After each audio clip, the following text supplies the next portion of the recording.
The world knows the silhouette. The hourglass figure, the platinum waves, the dress caught in a gust of wind above a subway grate. It is perhaps the most recognizable image of the 20th century. But if you look closely at the footage, not the posters, but the raw, unedited film, you can sometimes see it. A flicker, a momentary lapse where the eyes go vacant, and the smile, so practiced and luminous, wavers.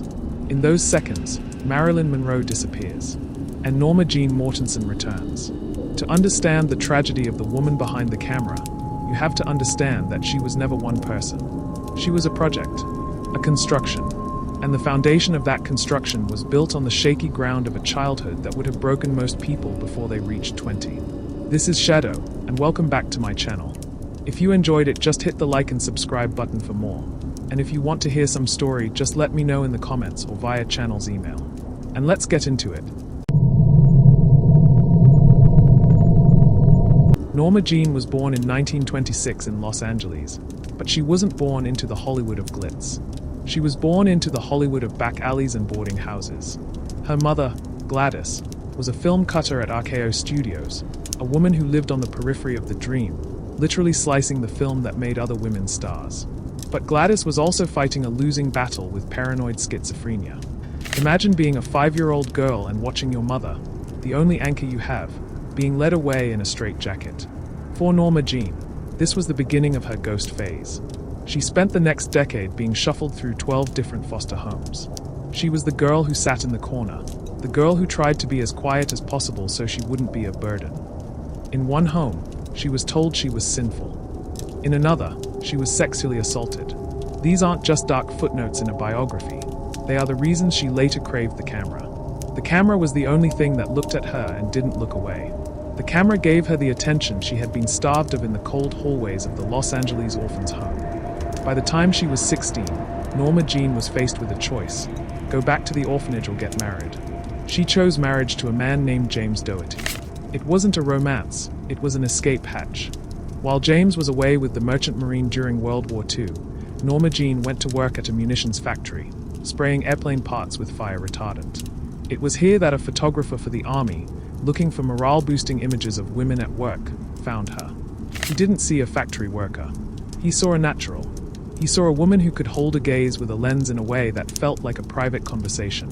When she saw those first professional photos, something clicked in her mind. Norma Jeane was plain. Norma Jeane was a victim. Norma Jeane was lonely. But the girl in the photograph, she was radiant. She was safe. She was loved by anyone who held the picture.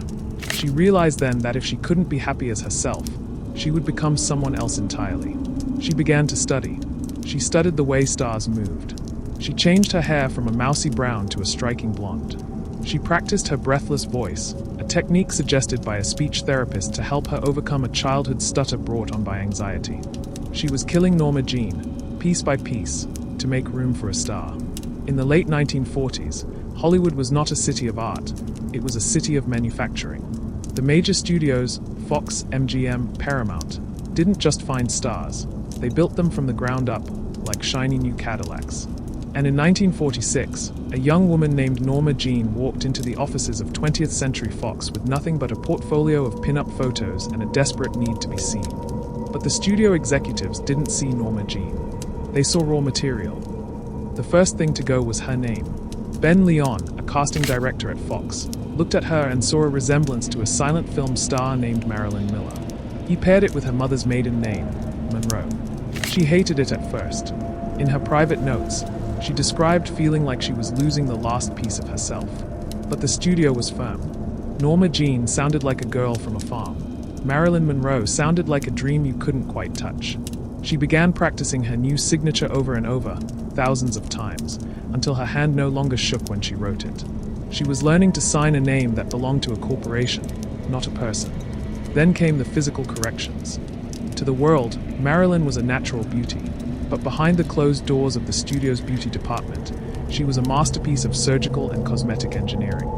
Under the studio's suggestion, she underwent 2 minor but transformative procedures, a slight tip adjustment to her nose and a silicone prosthesis inserted into her chin to soften her jawline. But the real transformation was the hair. It wasn't just blonde. It was a specific, artificial shade that the stylists called pillowcase white.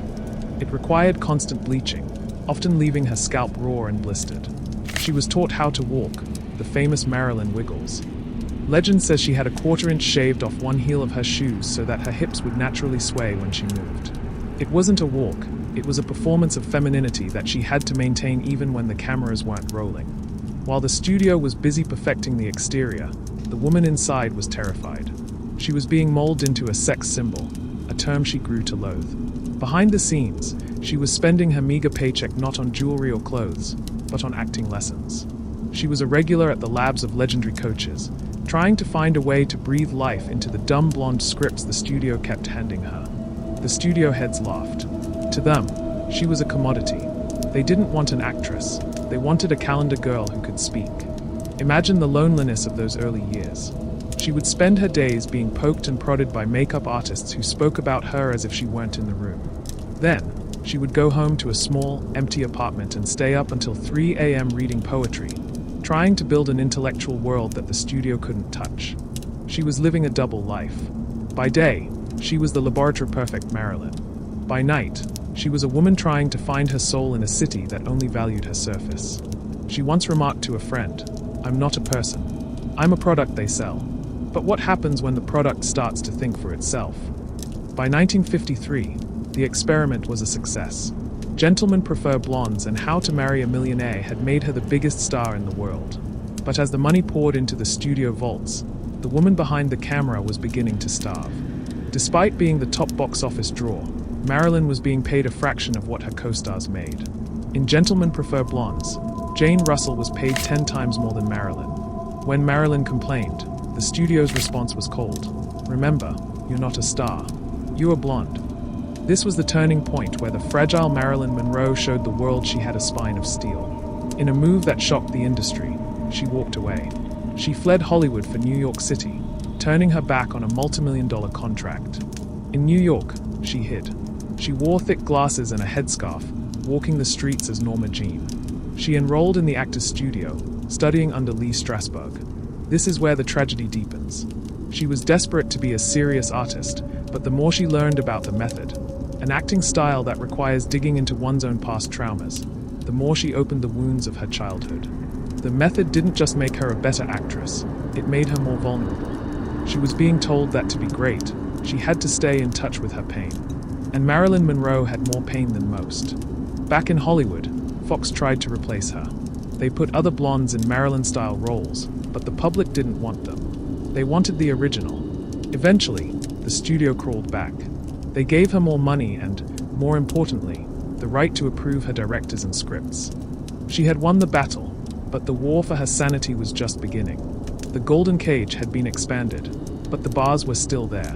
She was now a producer, a power player, and an icon. But she was also becoming increasingly dependent on the little yellow pills to help her sleep and the little red pills to help her wake up for the 6 a.m. calls she had come to dread. Marilyn Monroe was the most desired woman on the planet. Her face was pinned to the lockers of soldiers, the walls of mechanics, and the dreams of millions. But in her own mind, she was still that little girl in the oversized coat, standing on the porch of a foster home, waiting for a car that never arrived. She spent her entire life looking for a father. She even called her husband's daddy. But when you are a star in the eyes of the world, it is almost impossible to find a man who can see the frightened child hiding behind the curves. In 1952, the Yankee Clipper met the blonde bombshell. On paper, it was the ultimate American fairy tale, the greatest baseball player of his generation and the greatest movie star of hers. But behind the cameras, it was a collision of two completely different centuries. Joe DiMaggio was a traditionalist.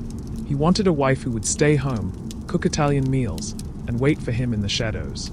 He didn't want Marilyn Monroe, he wanted a retired Norma Jeane. The tragedy of their marriage was televised to the world during the filming of The 7-Year Itch. Think of the famous scene, Marilyn in the white halter dress, standing over the subway grate. To the fans watching on the streets of New York, it was magic. But behind the camera, Joe DiMaggio was watching from the sidelines, his face darkening with every pop of a flashbulb.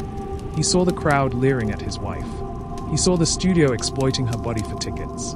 That night, in their hotel room, the shouting could be heard through the walls. The very thing that made her feel alive, the validation of the crowd, was the thing that disgusted the man she loved. They were divorced only 274 days after saying "I do." She was once again alone, realizing that even the all-American hero couldn't protect her from herself. If Joe was the body, Arthur Miller was the mind. When Marilyn married the Pulitzer Prize-winning playwright in 1956, the headlines sneered, "Egghead weds hourglass." Marilyn was ecstatic. She thought that by marrying an intellectual, she would finally be taken seriously. She converted to Judaism for him. She threw herself into his world of dusty books and quiet New England summers. But the tragedy of the behind-the-scenes reality was far more cold than the public knew. One afternoon, Marilyn found Arthur's private journal left open on a table. In it, he had written that he was disappointed in her. He described her as a troubled child, and admitted he was embarrassed by her in front of his intellectual friends. The mask shattered. The man she thought was her savior actually viewed her as a case study. Behind the scenes of their final project together, the film The Misfits, the marriage died in real time. Arthur had written the script for her, but he wrote her as a broken, drifting woman, a reflection of how he saw her in their private life. Every day on set, she had to act out the tragedy of her own failing marriage while the cameras rolled. There is a part of the behind-the-camera story that is often whispered but rarely shown in the glitzy documentaries. Marilyn Monroe desperately wanted to be a mother. She suffered through multiple miscarriages and ectopic pregnancies, largely due to her battle with endometriosis, a painful condition that few understood in the 1950s. Imagine the scene. She is on a film set, dressed in feathers and sequins, singing "Diamonds Are a Girl's Best Friend," while privately grieving the loss of a child just days before. She would return to her trailer, lock the door, and weep in total isolation, only to emerge minutes later with the Marilyn smile perfectly in place. By the late 1950s, the line between the woman and the icon had blurred into a smear of lipstick and barbiturates. The perfectionism that the studios once praised had turned into a paralyzing fear. On the set of Some Like It Hot, Marilyn was a ghost. She would show up hours late, or not at all. She struggled to remember the simplest lines. Behind the camera, director Billy Wilder was losing his mind. The line where she say, "Where's that bourbon?" In the reality, it took her 47 takes to say it correctly. But look at the footage. In the final cut, she is luminous. She is funny. She is the heartbeat of the movie. No one watching the film could guess that between every take, she was shaking, crying, and being coached by her acting teacher, Paula Strasberg, who sat in the shadows like a puppet master. This is where the tragedy becomes a clinical reality. To deal with the stage fright, she took pills to sleep. To deal with the grogginess of the sleep pills, she took amphetamines to perform. To deal with the heartbreak of her marriages, she drank champagne. The studio doctors, eager to keep their billion-dollar blonde on the assembly line, handed out prescriptions like candy. They weren't treating a human being, they were maintaining a machine. By 1962, Marilyn Monroe was no longer just a movie star. She was a cultural ghost, haunting the very industry that had birthed her. The 1950s had been about the manufacture of her image. The 1960s would be about the dismantling of her soul. And at the center of this dismantling were the most powerful men in America, the Kennedys. May 19th, 1962. Madison Square Garden. The world remembers the moment. Marilyn Monroe, draped in a white fur, stepping onto the stage to sing Happy Birthday to President John F. Kennedy. But let's look behind the camera at what it took to get her there. The dress, a sheer, flesh-colored Jean Louis creation covered in 2,500 hand-stitched crystals, was so tight that Marilyn couldn't wear anything underneath. She literally had to be sewn into the garment minutes before walking out. It was the ultimate metaphor for her life, a shimmering, beautiful cage that restricted her breath. Behind the scenes, the studio was furious.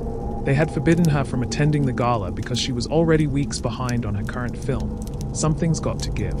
But Marilyn didn't care. She was looking for a new father figure, a new protector. She thought the White House might be it. When she sang, her voice wasn't just sexy, it was a cry for attention. But for the Kennedys, she was a liability. After that night, the phone calls from Washington began to stop. The star was being ghosted by the leader of the free world. While the public saw the glamour of the Kennedy Gala, the executives at 20th Century Fox saw red. The studio was hemorrhaging money on the set of Cleopatra in Rome, where Elizabeth Taylor's illnesses and scandals were bankrupting them. They needed a villain. They needed someone to blame for their financial ruin. Behind the camera of Something's Got to Give, Marilyn was truly sick. She was suffering from chronic sinusitis and a deepening depression that made it impossible to leave her bed. On June 7, 1962, just weeks after the Kennedy Gala, Fox did the unthinkable. They fired the world's biggest star. The trades ran the headlines. Marilyn Monroe, unreliable, unstable, finished. She was devastated. In her private journals from this time, her handwriting becomes jagged and frantic. She wrote about feeling like a freak that people only wanted to see in a cage.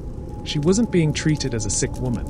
She was being treated as a broken machine that was no longer profitable. In late June 1962, just weeks before her death, Marilyn agreed to a photo session with Bert Stern for Vogue. It would become known as The Last Sitting. This is the most honest Marilyn Monroe ever was behind a camera. She arrived at the Bel Air Hotel with no entourage, just a suitcase of clothes and her own makeup. She drank champagne and let the photographer capture her scars, specifically the gallbladder surgery scar on her stomach that the studios had always airbrushed away. In these photos, you don't see the blonde bombshell. You see a 36-year-old woman who looks 100 years old in her eyes. She looks exhausted. She looks like someone who has finally realized that the light of the camera is a cold, lonely place to live.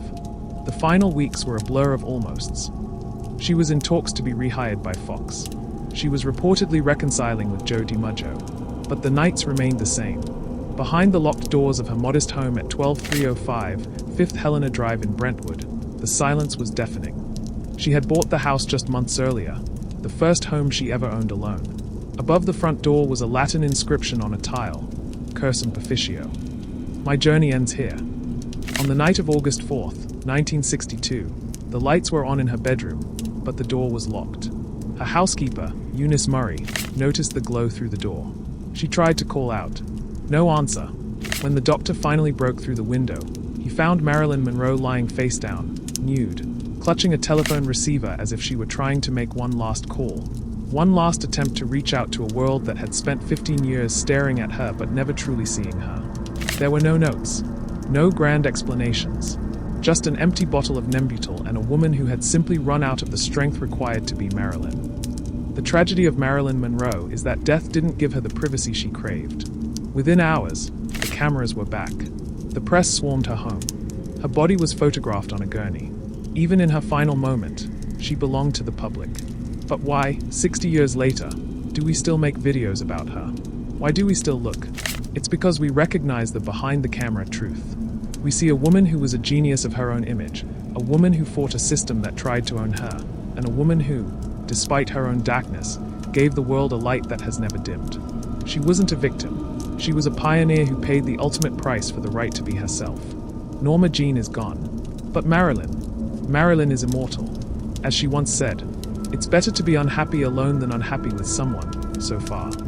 The cameras have finally stopped clicking. And in the silence, she is finally free. And that was it. Hope you liked it. Hit that like and subscribe button to support for more. And hope to see you next time.